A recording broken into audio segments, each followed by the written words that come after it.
Previously on the last Pokemon Crystal SuperMON run. Hey look at me and my fantastic body. Do you not love me, Gyarados? And coming up, you know, a little bit of arson on a Monday morning as I'm recording this. It's always worth doing, isn't it? Welcome back to the SuperMON Challenge. This is a series where we grab a Pokemon, we give it 4 moves and 1 life, and we see just how far through Pokemon Crystal we can make it. Sometimes we get very far and we are classed as a SuperMON by defeating Red, and other times, well, we get stuck on route. And honestly today, I've got no idea. It's Magmar that we're running. It's completing our trio of the punching Pokemon, and this is the one I've had greatest difficulty figuring out. Even at this point, I don't know what the moves are, so now I've got to take a very long think and figure out what we're giving this Magmar. 5 days later, I'm still in the same situation. I'm still deliberating over moves. This has been playing on my mind for a very long time. And honestly, I'm stumped. I don't think there's going to be a perfect learn set for Magmar. I think we're going to have to try and make do with what we can get with our 4 moves that we pick. The one that is absolutely locked in is Flamethrower. That's going to give us a great 95 power stab move with 100% accuracy. It's a no-brainer to take it. Flamethrower is locked in. As for the rest, should we talk them through? I think that's going to be the best way to try and figure out what we need. Throughout this challenge, we're going to have a really easy ride of it, apart from maybe like 4 or 5 trainers. And those trainers are the ones where we need to try and tailor our learn set to give us the best chance of getting through. We start off with Clair. Clair is going to be a nightmare because she has dragons, they resist fire. She has a Kingdra, quad resists fire. Kingdra and one of the Dragonair no surf. We need to have Sunny Day most likely to be able to survive that battle. We also have the secondary issue in that battle of there being Thunder Wave from the Dragonair. So we're probably going to need to do something about that. We can hold a berry, but we're going to need to try and find the best possible move to one-shot her Dragonair. Now, on our original Magmar challenge, we used Return. Return is a comfortable one-shot, but we cannot do that, and we also won't be over-leveled. So, we now have to try and look through that list of moves and figure out the best possible option for that battle. And that move, that I think will be the one to get us through Clair, is Cross Chop. It's not 100% accurate, it's only 80%, but it has a high crit chance, and it's 100 base power. That means there's a really high chance of us being able to one-shot all 3 Dragonair and therefore not getting Thunder Waved. It's also going to do a lot of damage to the Kingdra as well, and a crit could possibly even one-shot. So that is an option, but I'm not locked in on it yet because I really don't know if it's the right play. We also have to consider things like Thunder Punch. It's going to be super effective against one of the types we are weak against. That's going to be great, but so's Cross Chop. Cross Chop deals with the rocks, and we see a lot of rock-type Pokemon in the latter half of this challenge. However, rock-type Pokemon generally have very high physical defense and very low special defense. So instead, do we want to go for something like Psychic for those? Psychic might do a lot of damage, but I'm not sure it would one-shot. So is it even worth taking? We saw with the Electabuzz challenge, Psychic didn't do as much damage as we thought, so maybe it is worth foregoing that and going for something like Thunder Punch, Sunny Day, and Cross Chop in our 3 remaining learn set slots. But then will Sunny Day do that much? Probably, but I don't know. It's all a big question mark, and it's very stressful trying to figure this out. There are many ways you can play this challenge with Magmar, and I don't think there's ever going to be a perfect learn set, so I'm going to go for the learn set that I think is going to get us the furthest. And you never know, we might be able to luck our way through the rest of the challenge. With that in mind, we are going to go for Thunder Punch. I think it's going to be the best option to get us fairly far. It deals neutral damage to a lot of Pokemon. It's also going to be super effective against 2 of Red's Pokemon if we get there. I do think Sunny Day is going to be needed. I don't think with having just 85 in special defense, we are going to be able to survive a few Surfs. And then in slot number 4, we are going to go for Cross Chop. It's an egg move for Magmar. We don't get to see it very often on the Bumhead Fireduck. And I also think it could be the key to victory. If it lands and if it crits, if it takes after a Machamp challenge many moons ago, we could be in for a very good time with Cross Chop. It does well when it lands, so we are playing a little bit riskier than I like with SuperMON. But we are now committed to this learn set. We'll take a look at our stats, and we'll go through the moves. We're level 5 with 23 HP, holding a berry with Flamethrower, Thunder Punch, Sunny Day, and Cross Chop. 16 in attack, 12 in defense, 16 in special attack, 15 in special defense, and 15 also in speed. We are running perfect DVs on this Bumhead Viaduct. That means we have 15 across the board. Our hidden power type would be dark if we were able to run hidden power, and now we are ready for the challenge. So yeah, in case it's not completely obvious from the last 5 minutes of yapping, I really am not 100% sure that I've made the right decision for this Bumhead Viaduct, but we do need to get the challenge done eventually, and there's only so much procrastinating I can do. So I do think this is going to be a fairly nice challenge, apart from those horrible trainers that I have previously listed. So I think we should be in for a fairly good time of it. It's just going to be about whether we can make it through those. We'll do all the things we can to try and prepare for some of those nastier battles, but there's only so much we can do. The hard-coded level cap is going to be our enemy in this one. Most of the issues that we face in SuperMON could be worked around if we had no level cap in play. But that's kind of the point of SuperMON. It's supposed to be a tough challenge. We've been very, very lucky that the Pokemon we've chosen so far have been the kind of Pokemon that have a really good chance of getting through SuperMON. I think I mentioned it a couple of videos ago though. Now that we are doing the full SuperMON challenge even after we lose, it does open up that challenge to some of the less good Pokemon, shall we say. Stands to reason, by the way, that the rival's going to have the Totodile line. He's got a water-type move.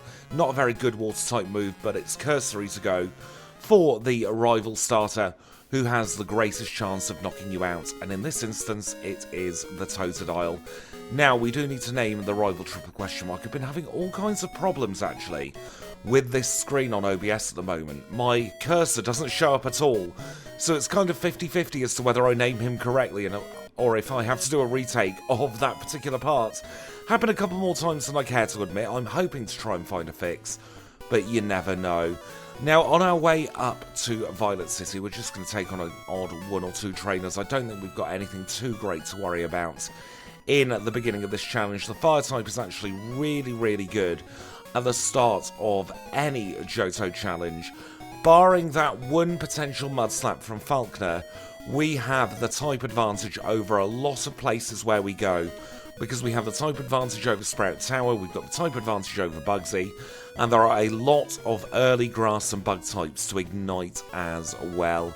We're actually going to take on Don today. We don't very often see him, but Don has fairly good early defensive stat experience by having Caterpie, and he's a little bit of extra cash money moolah. As you're probably able to tell as well, I'm still not feeling 100%. I don't know what it is about this virus. It is incredibly long-lasting. I spoke to my doctor about it, though, and it seems like it's got about half of this country, and it's just lasting forever and ever. I don't know what it is that's causing this one to be such a long-lasting bug, but I really would wish it would leave at this point. I've got timed recordings to get on with after this one, so I do kind of need my brain firing back on all cylinders. But for now, we will take on Falkner. He is our first gym leader together today. He is, of course, a flying type specialist, led with Pidgey that went down in 1. Pidgeotto goes down in 2. And that was a very easy first badge. Up to 5 points on the board, new level cap of 16. And because we are in SuperMON, we are going to go straight away into the Sprout Tower. I'm just going to do a very quick heal first, though, because we have Thunder Punch and Cross Chop as our other attacking types, and neither of those is going to do much against the Bellsprout line. Now, we go up the Sprout Tower so that we can get both the Lantern and the Escape Rope. Those are 2 very important items for us here in the SuperMON challenge. So as we are climbing the tower, let's go through how we score the points. We have 100 points available in total here in SuperMON, and they are split up into a bunch of different categories. We start off with the plotline trainers. Those are 4 mandatory storyline beats that we must cross throughout the course of this challenge. We've got the Slowpoke Rockets, the Kimono Girls, Mahogany Rockets, and Radio Tower Rockets. There are 5 rival battles: Cherry Grove, Azalea, Burnt Tower, Goldenrod, and Victory Road, all worth 2 points apiece, making it 10 points. The 8 Johto gym leaders are worth 8 points apiece. That is 24 points for you if you get through all of them. 7 of the 8 Kantonian leaders also give 3 points apiece, making for 21 extra points. The Elites 4 are all worth 4 apiece, making it 16 points.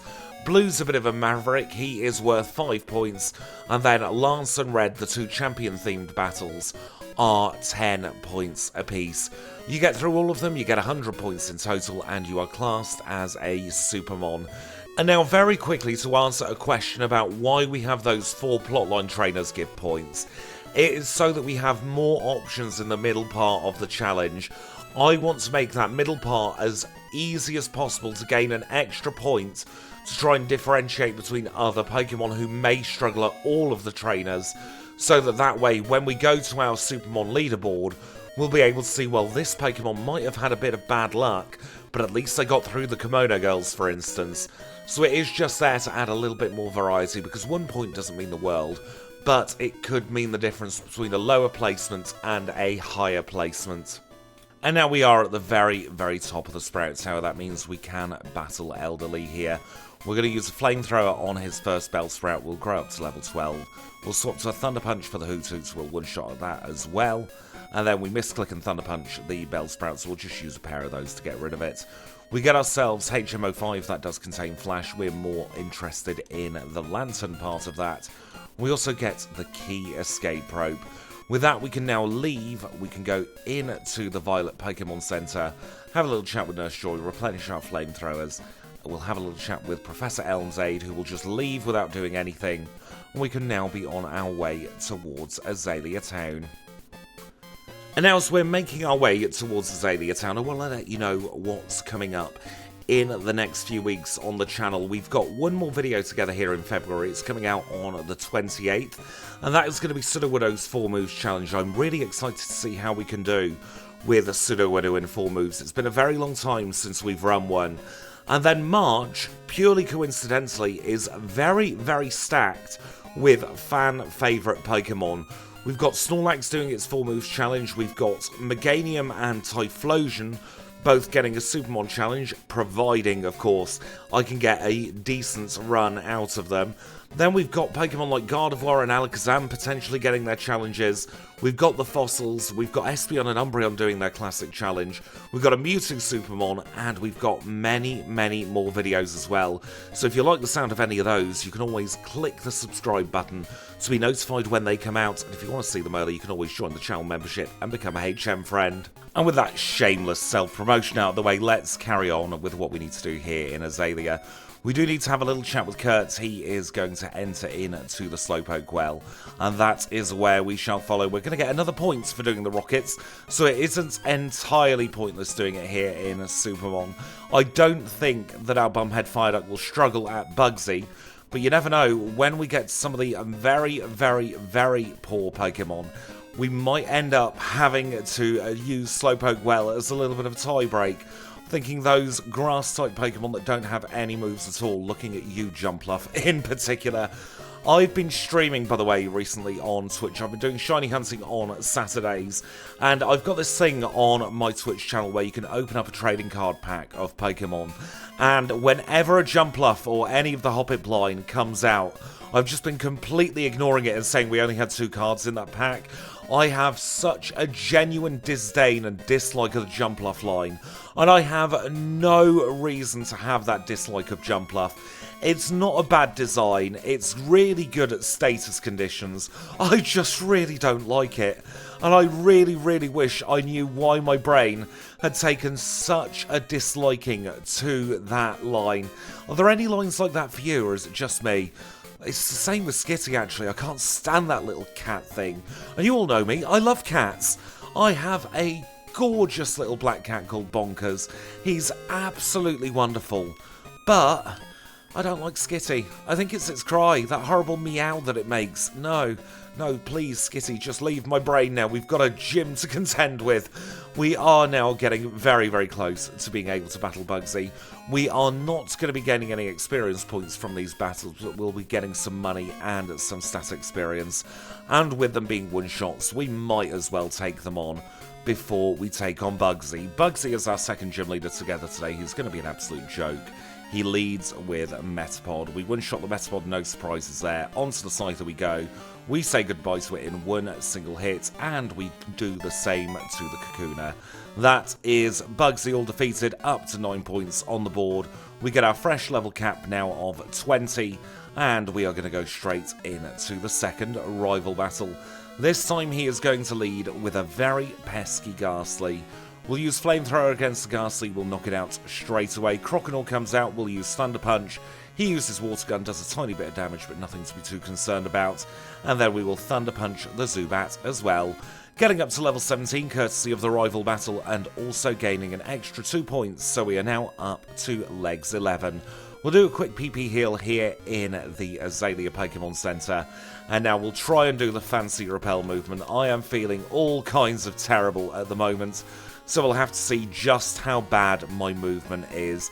If we can do it correctly, I'll feel pretty good about recording the Sudowoodo challenge later today, providing this SuperMON challenge doesn't take an age to edit.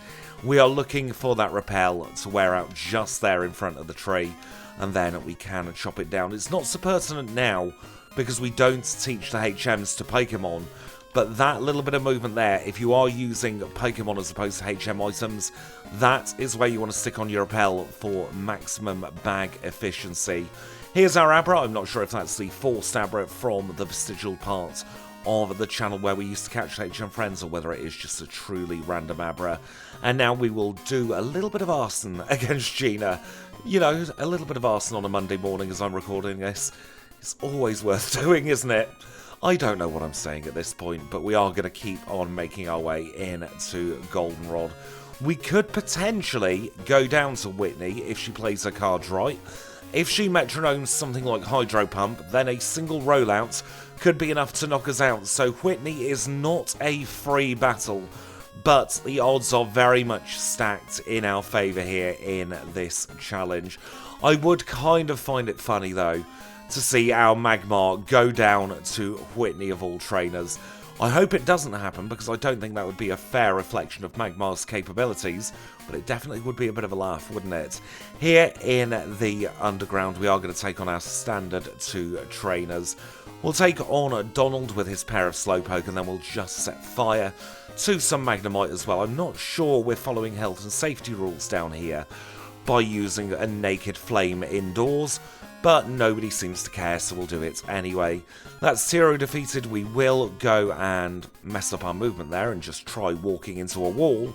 Instead of getting the coin case, that means we'll take on Lickitung. Lickitung is really good experience, though, to be fair. And seeing as we're down this end, we'll take on Mr. Grimerman Eric as well. We'll do full completion here in the Underground, because that means we can probably actually skip going back north for any kind of reason until after we have defeated Whitney. We are going to take the Rental Abra off the hands of this lady at the desk. And you know what? Let's get ourselves into the gym. How bad can it be? That is the question. We do have Cross Chop. Cross Chop will do a lot of damage against normal types. We've just got to get through last carry first. Single Flamethrower takes care of her. Let us now move on to Whitney. She's our third gym leader together today. She's a normal type specialist who's going to lead with Clefairy. We're going to risk Cross Chop. We connect, we crit, we one-shot. Here comes the cow. We connect, we crit, we one-shot. Bloody hell. Growing up to level 20, we get ourselves the third badge in a very, very, very easy battle. The answer to the question, can we one-shot the Milk Tank with a Magmar, is yes. And now, because we hadn't been north yet, we do have to do the double all the way up north to go back on ourselves, to then go back up north here at route number 35. It's an annoying quirk of Generation 2, and one that I am still seriously considering coding out of SuperMON, because we're not against the clock, and it makes absolutely no difference whatsoever. It is just annoying, if anything else, because it really breaks up the flow of what I'm doing, as does accidentally talking to Schoolboy Alan there. And really, major apologies for the state of my voice throughout parts of this challenge. I'm doing my best to try and take regular breaks to rehydrate, to rest my voice for 10-15 minutes at a time. but it is not holding up as well as I would have hoped for this recording session. But I really felt like getting on with this challenge. It's been lingering over me for a while now, and needs must as the devil drives. We will absolutely make it through together, I'm definitely sure of that. Didn't end up battling Kim on our first way up through there, which wasn't a smart move because it means we get caught by her this time. But now that we have the squirty bottle, we can go back to the Pseudo-Woodo and we shall potentially beat it up. I do kind of want to see what Cross Chop does. Not as much as I'd have hoped, but it is a 2-shot. Very good to see. We'll get the big hammer, we will also get Rock Smash, we'll sell that for a little bit of money in a moment. And now we'll make our way into Ecruteak. And now I'm trying to play it smart here in Ecruteak. We have 3 levels to go until our level cap. And I reckon we'll easily get those 3 levels in Morty's gym. So I'm going to save the Kimono Girls until after Morty on this occasion. And we're going to go into Rival 3 slightly under-leveled. I feel okay doing that, because he's not got any great moves to begin with, and we've got Stab Flamethrower that will do an awful lot of damage to all of his Pokemon. We are going to use Thunder Punch on the Croconaw. We've paralysed it. We take a little bit of damage, but he gets fully paralysed. We grow up to level 23 there. We'll use a Flamethrower against the Zubat. That's a one-shot, and then we're going to one-shot the Magnemite as well. So we didn't actually gain that much experience points from the rival battle, but doing that unlocks Morty's gym. And a big part of SuperMON is balancing your experience points as well as you can. So we're now going to go and grab this HP up, and then we'll do Morty's gym, then we will take on the Kimono Girls. It's not like we are learning HMs, it's not like we can learn Surf, so it doesn't really affect too much. And that is all of Morty's gym trainers out of the way. That does bring us on to Morty himself. He is our 4th gym leader together today. He's a Ghost-type specialist who leads with Ghastly. We're going to set up a Sunny Day against the Ghastly, and then we'll get to Flamethrowing. I reckon with the sun up, this should be a set of one-shots, which is why I didn't bother going to get the Mint Berry before this battle. Very easy stuff there from Morty, getting us up to 19 points on the board, and we have a fresh level cap of 30. Now that we've got that fresh level cap, we will go back into the Pokemon Center, and now we will take on the Kimono Girls. This is making the most of the experience points available to us. This Flareon was always going to be a little bit pesky, taking 2 shots to knock out. Don't think we'll have any trouble against the Espeon. I think a Flamethrower should do just the trick. Now, do we risk a Cross Chop against this Umbreon? Will this bode well for Karen? Yes. Yes, it will. Was in no doubt of being a one-shot is whether it connected or not. We have Vaporeon next here from the Kimono Girl. We will use a pair of Thunder Punches. Water Gun is an absolutely terrible move at this point of the challenge. And we'll finish off with Jolteon. Easy Kimono Girls, getting us an extra point when we chat to the man staring at the stage. That gets us up to a nice round 20 points. We will do another heal in the Ecruteak Pokemon Center, and we'll go to Olivine. And that is exactly where we are now. The first thing we'll do is grab strength from the man in the cafe, and then we'll start ascending the lighthouse. En route to Olivine, I did pick up the Mint Berry, and I also grabbed the Cowpoo Nugget in the Moo Moo Farm. That's really all that happened there. We gained a couple of levels from the trainers en route as well there. I do believe, actually, there's only one mandatory trainer between Ecruteak and Olivine. You can skip all of the rest, but you do have to do one of Derek and Ruth, and it's always better to take on Derek over Ruth if you're going against the clock, because then if you do need to backtrack for whatever reason back to Ecruteak City, he will not catch you twice, whereas Ruth blocks the way, so you can't go past and take on just Ruth and then cycle back to Ecruteak without then getting caught by Derek. So Derek is the better one to take on out of those two against the clock. We see that a fair bit on our 4 moves challenges, where we purposely take on Derek and we ignore Ruth because we don't like her really, and also she's a bit of a time waste. We are now at the very top of the tower now after we have beaten up all of this Sailor's Pokemon. I thought I'd try a flamethrower there, see how much it did resisted against Poliwhirl, and it did an awful lot. That makes me feel quite good about where our special attack is at the moment. We will chat with Jazz, we'll fall through the floor, break our ankles trying to get this rare candy, and now we'll escape rope out and we can start making a trip over to Cianwood. And now as we are going to Cianwood, I am going to take on Swimmer Kaylee for once. I think this should be a fairly easy battle with Thunder Punch.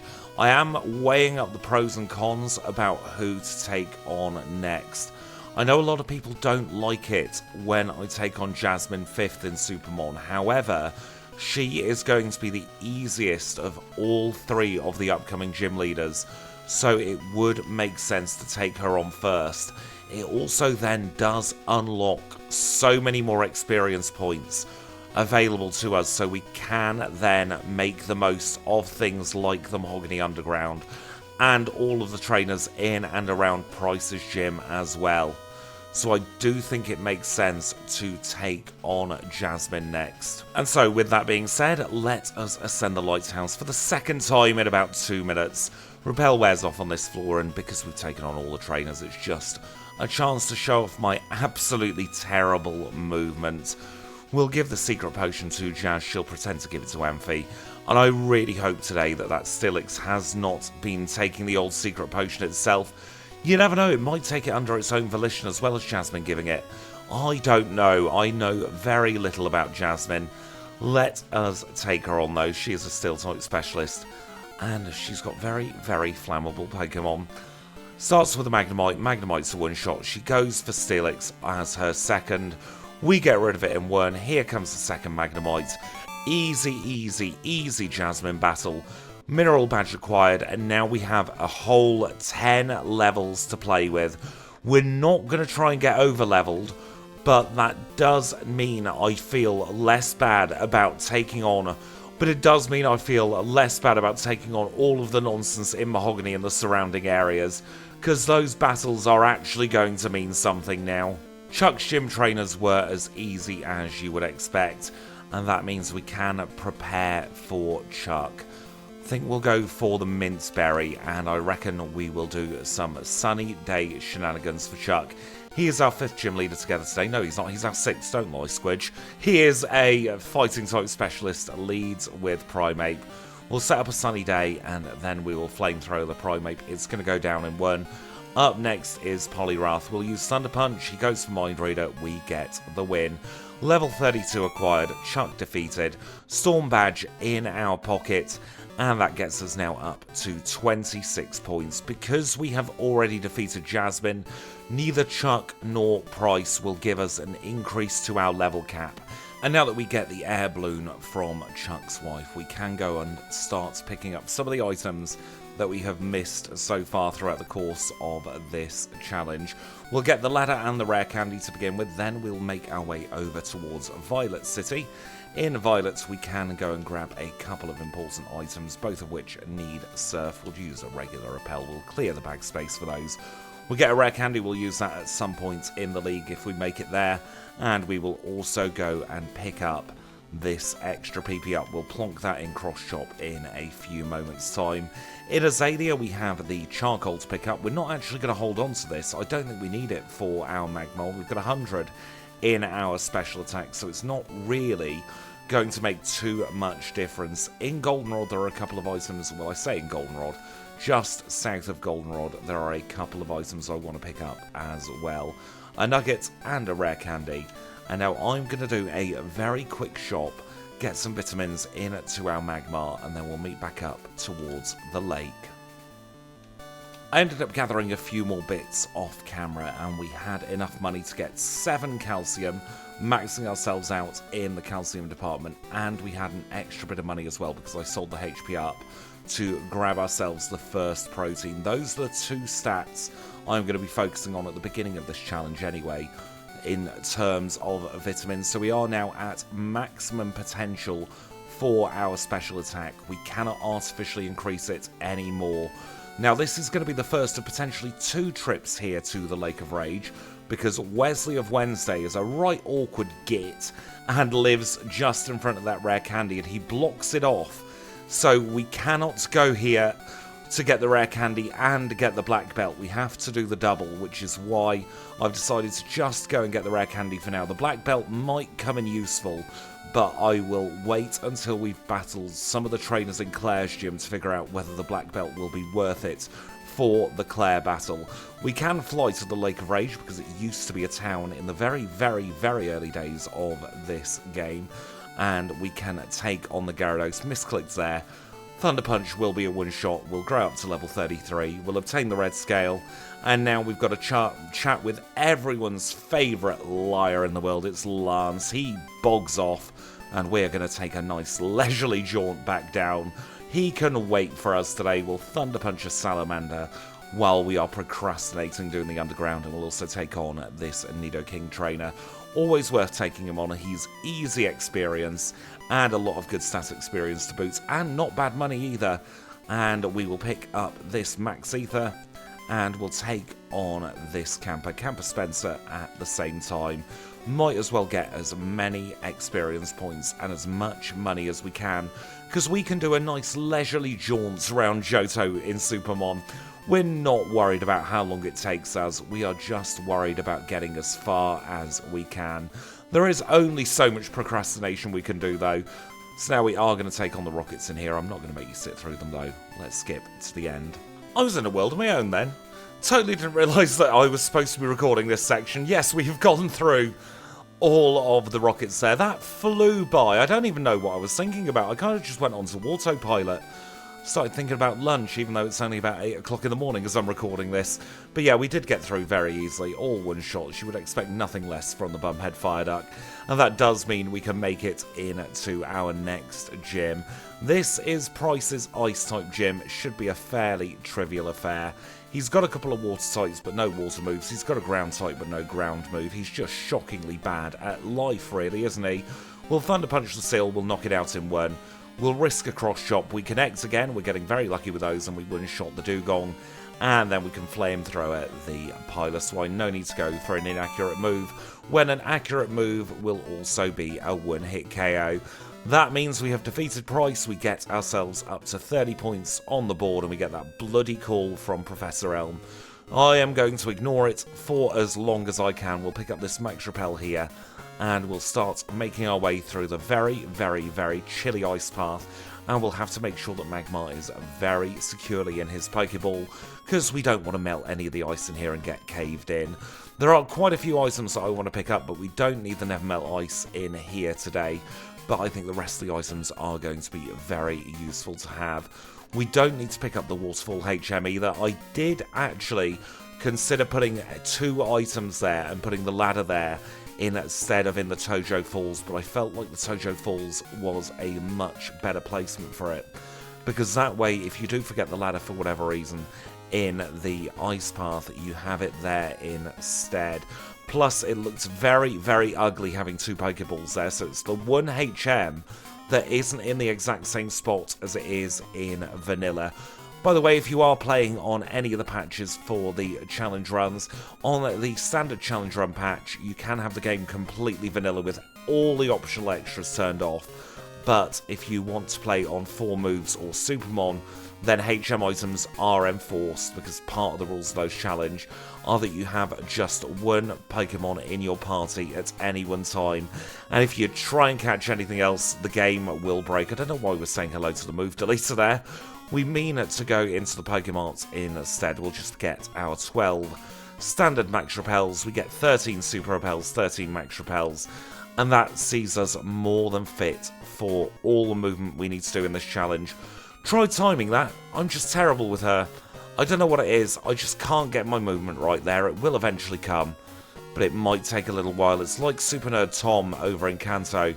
I've been trying for the best part of 3 years to get past him consistently, and it just doesn't work. But that is now all of the bits we need to pick up here in the route. We've got rockets to do. Through the power of video editing, though, we are already about a third of the way through the rockets, and we can go into the fourth and hopefully penultimate rival battle of this SuperMON challenge. He's going to lead at this time with his Golbat. That's fine for us. We can use a flamethrower. We can one-shot it. For Alligators up next, Thunder Punch is probably going to be a range, and we high roll, so we knock it out. Flamethrower will absolutely one-shot this Haunter. Sneasel comes out. Sneasel does a quick attack, does a whole 10 HP of damage. And that's all the damage we're taking in this particular rival battle. Very, very good stuff there from our Magmar. Now there are a bunch more rockets to deal with, unfortunately, and we're at the level cap. So this is entirely futile at this point. We have no need to do them. They don't give good money.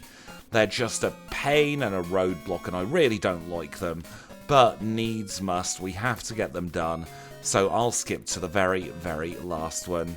And so we have now made it to the very top of the radio tower. There's only one more rocket to deal with, and he leads with Houndour. I'm going to use Thunder Punch here. I'm not going to risk Cross Chop missing.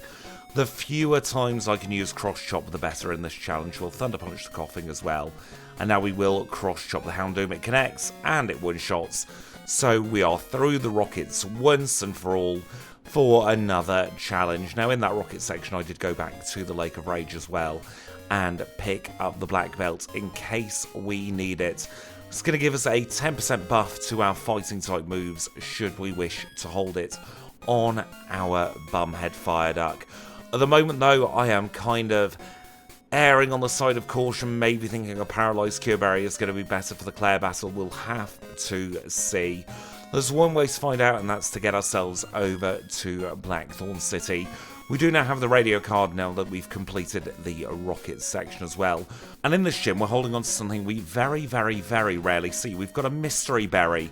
That is just in case we miss a load of cross chops on our way up to Clair. It's going to save us having to go back to the Pokemon Center to heal as many times as we need to. We've got a few trainers to get through though. And it's the one after this one that's going to be most interesting to me, because this will give you an idea of how bad Clair will go. This is called Trainer Mike. He has a Dragonair. How much do we do against this Dragonair? Not enough. Right, okay. That makes me very, very worried about the Clair battle. So I think the best case scenario at Clair is going to be holding on to the Paralysed Cure Berry and hoping for a couple of Gen 2 misses. That might be the play. We could also crit with Cross Chop. That would work as well. I'm going to take a couple of moments to figure out the strat, and then we'll take her on. Let's go big, or let's bloody go home. Let's see how we get on at Clair. She leads with Dragonair. Thunder Wave has hit, but we can then get rid of this Dragonair with a Flamethrower. Here comes the Kingdra. Let's use Sunny Day and hope for a Smokescreen fail. That didn't happen. Cross Chop crit, please. Cross Chop crit. She's going to Healing Loop, isn't she? Let's Thunder Punch, hope for a Paralysis. We get the Paralysis. We're not out the woods yet, though. Let's Cross Chop. We've crit. We are through the Kingdra. I don't know if we're going to get through this Dragonair, though. We'll try. We're back paralysed, and the sunlight has faded. And she flaming crits. Yeah, I didn't think that was going to be an easy battle for the Bumhead Fire Duck. If we take a look at our original challenge, you will see... If you take a look at our original Magmar challenge, you'll see that Clair proved to be problematic there as well.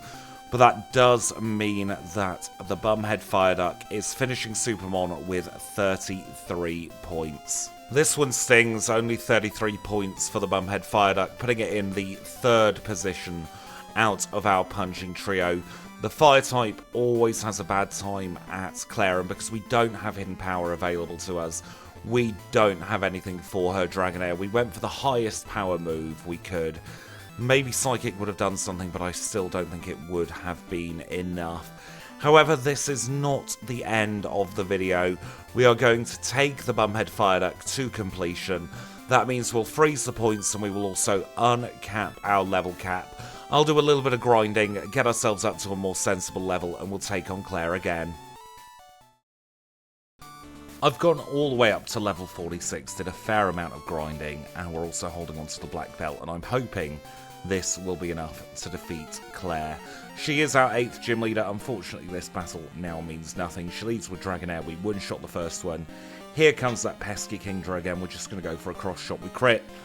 And now we have another Dragonair. We've missed our first. We are paralysed, but Slam actually misses this time. Growing up to level 47, we've got one last Dragonair left to go. As long as we can get a hit in, we should get the victory, just like that. Clair was always going to be the worst battle in Johto for our Bumhead Fireduck, and we didn't get the luck on the day. It's that level cap, you know, that is the problem for Magmar. If we had an extra 20 in our special attack or an extra 20 in our physical attack, we could possibly have made it work. But you do kind of need to be over-leveled, and if you remember all of those rockets, we were gaining no experience points. So we had quite a large chunk of our experience points chopped off because we were at the level cap. But we are now through. We'll get ourselves into the Dragon's Den, and we'll start progressing our way through the rest of this challenge. It's going to be fairly nippy from here on out. I'm probably not going to do a Nugget Bridge chat in this particular one, because I do just want to get to the end of the challenge and defeat Red, so that the Bumhead Fireduck has had his full run through. So that is the Rising Badge, and with the Rising Badge acquired, we can now move on to the 5th rival battle, and then we'll move on. We've taken on our standard set of trainers on the way up to the Pokémon League, and we are just shy of level 50 going into this next rival battle. I like level 50 for the league. It generally means you can have a very good time with it. That's generally where we are as well with this experience group. We find ourselves hovering around the 50 mark for the will battle. Normally means we are over leveled enough to not have to worry too much. Rival leads with Sneasel, we'll flamethrower it, we'll set fire to it, and we'll get rid of it. For Alligator comes out, if we were holding the magnet, this would be a one-shot, but it's a one-shot anyway, so we don't need to worry. Thunder Punch is going to be a one-shot on the Golbat. It's got not very good special defenses. We'll flamethrower the Haunter, and then we will flamethrower this Kadabra. That just leaves Magnemite left to go. It's a Magneton at this point, I beg your pardon. And it was a very, very easy rival battle. Really was just that Clair battle, and maybe Lance will cause us some issues in the league. We will now go into the league, though. We will grab a bunch of full restores as well as doing a quick heal. And because we are not now in the challenge, we don't need to make any predictions, but we will take a look at our stats regardless. 155 HP at level 50, holding the black belt with Flamethrower, Thunder Punch, Sunny Day and Cross Chop. 138 in attack, 98 in defense, 123 in special attack, 128 in special defense, and 129 in speed. The first league member is Will. He's a Psychic type specialist who's going to lead with Xatu.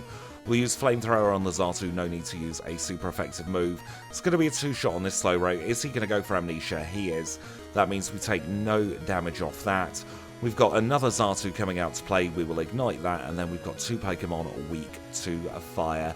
So we say goodbye to the Jinx, and then we say goodbye to the Executor.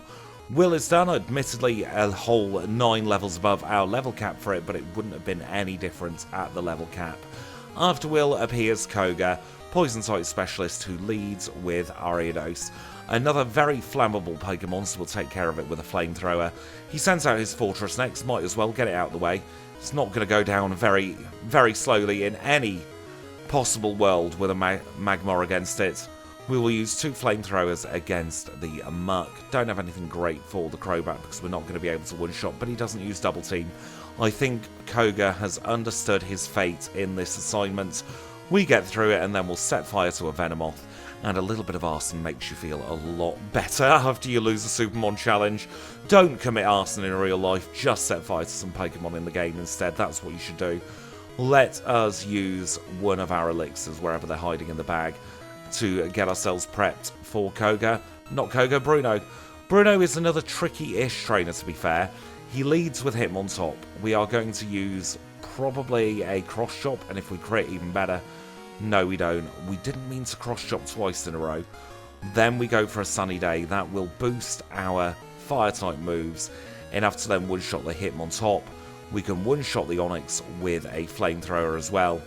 and we might be able to one-shot the Machamp. Yes, we do with a critical hit. Growing up to 53, we're out of danger now for the rest of this battle.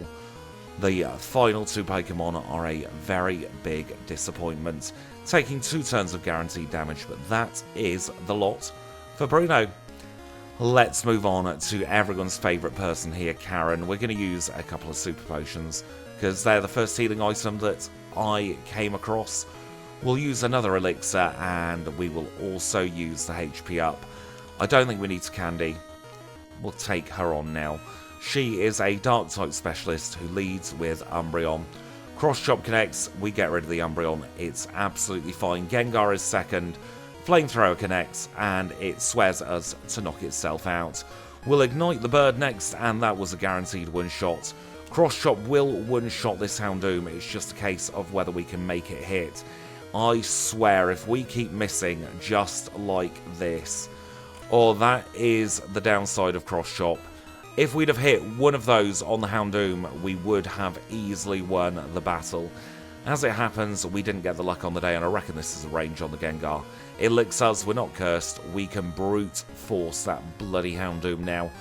Get back onto it right about now. Cross-Chop hits first time, look at that, it goes down in 1 as we grow to level 54. And then we will Ignite a Vileplume. And they are the easier parts of the league all defeated. We now have Lance, and now this was going to be our second sticking points for the challenge. This is where I personally expected to lose this run. I don't think we had anything... Why are we holding a Max Elixir? That's not what I want to do. I don't think, with that learn set on the left-hand side of the screen, barring maybe Metronome and some insane luck, we would have had anything that would have done anything good for Lance. We don't have an Ice-type move. That is the big problem with Lance. He leads with Gyarados. We can Thunder Punch that. That one is absolutely fine.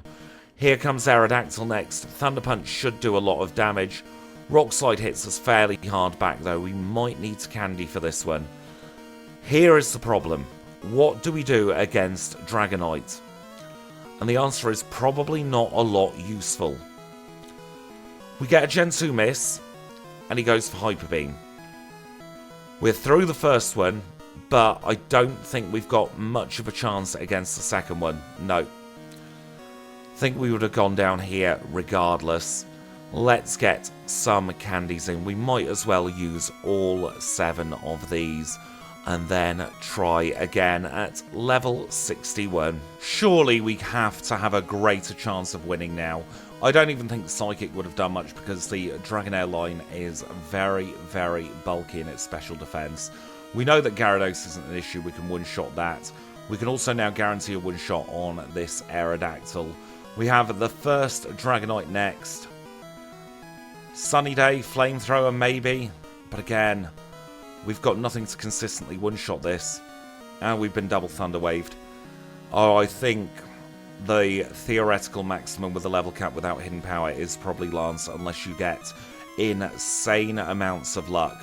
We'll get rid of that. Maybe it's worth risking taking a bit of Rock Slide damage off this Aerodactyl, because then we only take 1 turn maybe of Thunder Wave here. Is that the play? If there's a Gen 2 miss, we're in a very good chance of getting through. But do we get the Gen 2 miss? No, we don't. We burnt it. It's kind of nice. Means nothing, but we did burn it. We've got Zard. Thunder Punch is going to be a one-shot if we are ever not fully paralysed. And then we have the last Dragonite. Our best bet here is probably to get crit. Yeah, not good, is it? Lance without Hidden Power Ice when you're running a Fire type is just a bad time all around. Let's use Sunny Day against the Gyarados instead. That might be the play. It's all about figuring it out. Normally we would have Hidden Power and we'd just chew through this. Gen 2 miss should be likely to get through. Sunlight has faded though. So you never know. Yeah, we are paralysed again. That's the thing, we needed all of those turns there. And we're in the exact same situation as we were before. Let's hope he doesn't crit this time. Hyper Beam miss is good. Hyper Beam connecting is fine. We hit. We win. No need to panic. We are through. We say goodbye to Lance. And that does mean that our bumhead fire duck is, at the very least, getting an entry in the Hall of Fame. We had to be level 62, well over the level cap. And we had to cheese it a little bit at the end there by relying on some luck. But there is the bumhead fire duck in the Hall of Fame. Let's get ourselves over to Kanto now. And now we are rejoining the action as we always do here in Vermilion City, where I have decided we are going to go on a Nugget Bridge chat, mostly because I want to decompress about the failure there at Clair and losing the challenge. It's always mentally tough to lose a SuperMON challenge. Even though Magmar might not be my favourite Pokemon, it's going to be somebody's favourite Pokemon, and one of the big things I want to do with every single Pokemon that we run through SuperMON is do it justice. If it's your favourite, I want to do you proud, because this is the whole point of the series. It's trying to get the strongest Pokemon in the furthest possible part of this challenge, and I feel like there is probably a solution to Clair staring me in the face that I have just completely missed. After we did the league, I've spent ages analysing that learn set again, thinking what could I have done differently, and I can't see anything, and I definitely can't see anything for Lance. If you have any ideas, I'd be very grateful to know, especially if they've been tested. Untested theories aren't that helpful in comments, because it's very much just, this might have worked without anything to back it up. But if you've done it and you have evidence of backing it up, even better. I think maybe Mud Slap could have been the play, but where would we have put Mud Slap? Mud Slap would have reduced accuracy, it would have given us a greater chance of getting through. But it's one of those, Smokescreen could have done something, maybe Double Team. There are solutions, but I decided against them because I thought Sunny Day would have been what we needed. I reckon Double Team could have been the play, and we might have cheesed it. But you live and learn for another challenge. That's what you got to do in SuperMON though. Got to keep your chin up. You got to think, well, you gave it a go, and that's all that can be asked of you, really. It doesn't matter how far you get in a challenge as long as you gave it your all. And I definitely gave it my all. Magmar definitely gave it his all as well. So we can't let it get us down. I'm probably going to take a few videos off from SuperMON now, though. Doing 3 in a row has been a little bit tricky to run with the old brain, because there's an awful lot more pressure on me in SuperMON versus a time challenge. One quick reset in a time challenge is not going to make a big difference in the world. If I make one teeny tiny mistake in SuperMON, well, it is over. There are caveats in place with the first attempt on SuperMON.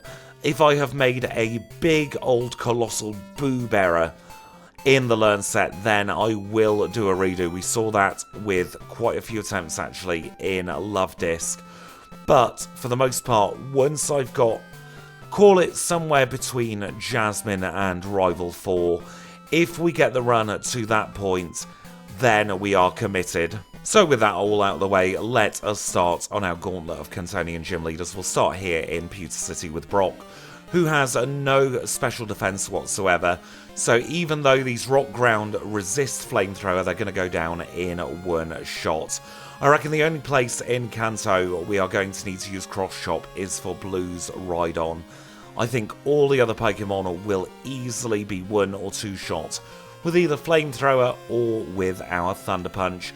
That's the Boulder Badge acquired. Let's move on to Blaine. Blaine is our second Kantonian gym leader today. He is a fire-type specialist, much like us, and he leads with Magcargo. We'll try a cross-chop against this. We risked it, and we got the connection. Perfect. We'll risk it against his Bumphead Fire Duck, and we knock it out in 1. Can we get 3 for 3? We can get 3 for 3. Oh, that's what I like to see. We are through Blaine. Very, very, very quick gym battle. And after Blaine, of course, is Janine. She is everyone's favourite pushover. She is the nepotistic gym leader here in Fuchsia City. She leads with a Golbat. It's a one-shot on the Golbat, it's going to be a one-shot on the Weezing as well, and it's going to be a one-shot everywhere here. I don't know why I'm even bothering to commentate this battle. She is not a good trainer in the slightest. She is probably even on par with like Chuck and Pryce. She'd do very well in that middle part of Johto. But we do now have the Soul Badge, so we can move on to Erica. Erica is a Grass-type specialist. We have a Fire-type Pokemon. You can fill in the blanks here. She's got 4 fodder waiting for us to flamethrow her in the face. 1 down and 2 down. Here comes Blossom. Goodbye to Blossom. We grow to Clickety-Click 66, and then we get to set fire to a Jumpluff, so I'm feeling in a much better mood now. There we go, Rainbow Badge acquired, and now we'll take on Sabrina next. Sabrina is, of course, the Psychic Specialist of Saffron City, and she is going to lead with her Peskeon. We are massively over-leveled, so we can one-shot Peskeon. If we one-shot Peskeon, we're going to one-shot everything here. We say goodbye to Mr. Mime, and we will also say au revoir to Alakazam. Very, very, very nice stuff there for the Marsh Badge. A very, very quick battle indeed. We're going to take on Lieutenant Surge as our third from last gym leader. He will be a very easy battle. He leads with Raichu. Once again, if we one-shot the Raichu with Flamethrower, nothing stands a chance. I don't even think the Electabuzz will withstand the power of our Flamethrower. We are about to find out because he's going to send it out. And yeah, it's a one-shot. We will grow up to level 67 against Lieutenant Surge here, and now we have just 1 leader to go before we have to take on Blue. We're saving potentially the hardest leader in Kanto until last, because it is time to take on Misty. She is the Water-type specialist here in Cerulean City, and she is going to lead with her Golduck. We have Thunder Punch, and that should be enough to one-shot the Golduck. Out next is the Quagsire. We're going to use Flamethrower and hope it goes for Amnesia, or we can just one-shot it. I think we're okay, you know, because Lapras is neutral to the Water-type, and then we've got a Thunder Punch for the Starmie, so we don't need to worry anymore about Misky. That is our 15th badge acquired, and that means just one thing. We can fly over to Viridian City, and we can get ourselves into Blue's gym. We had a little chat with him on Cinnabar Island. He made his way back here, and now he is ready to take us on. He leads with Pidgeot. We'll use a Thunder Punch against Pidgeot, and it will be a one-shot. He's going to send out his Rhydon next. This is the only scary Pokemon. Sandstorm is annoying more than anything else. Double Cross-Chop miss into critical hit Earthquake. What is the RNG for us today? Absolutely rude there, Blue. We're going to use a Sunny Day just to be a little bit safe here. We'll use a Thunder Punch there, and then we will use Flamethrower against this Rhydon instead. We don't quite one-shot it, but it does then attack us furiously. We finish it off on turn number 2, and we have Gyarados next. Thunder Punch is an easy one-shot on the Gyarados. It is quad super effective, and that brings us on to Alakazam. We'll use a Flamethrower against the Alakazam. It will go down in 1. Here is the Arcanine. We'll use Cross Chop and hope that it connects. Do we get a crit? No, we do not, but we can hopefully finish it off with a Thunder Punch there. You'll notice we got crit again. It doesn't matter this time, but I'm getting a little bit annoyed with the amount of crits hitting us, and that is how we get through Blue. That gives us the Earth Badge, and we also get access to the Candy Jar, and that means that we can get all the way up to level 81 if we need to.